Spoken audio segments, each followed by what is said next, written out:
Barley గింజలను కళాయిలో వేసి చిన్న మంటపై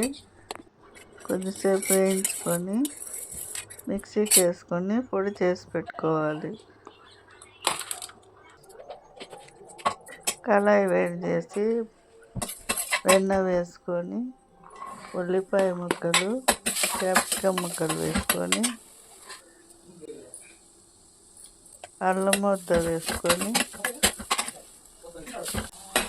చిన్న ముక్కలుగా తురుముకున్న బీన్స్ను,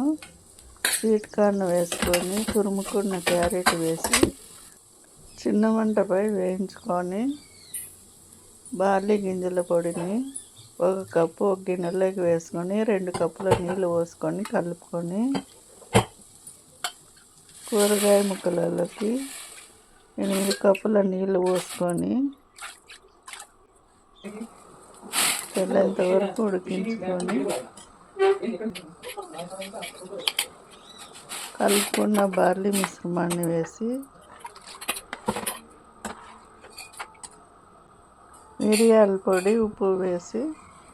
తురుముకున్న కొత్తిమీర వేసి 20 నిమిషాలు చిన్న మంటపై ఉడికించుకుంటే బార్లీ గింజల జావ తయారైనది.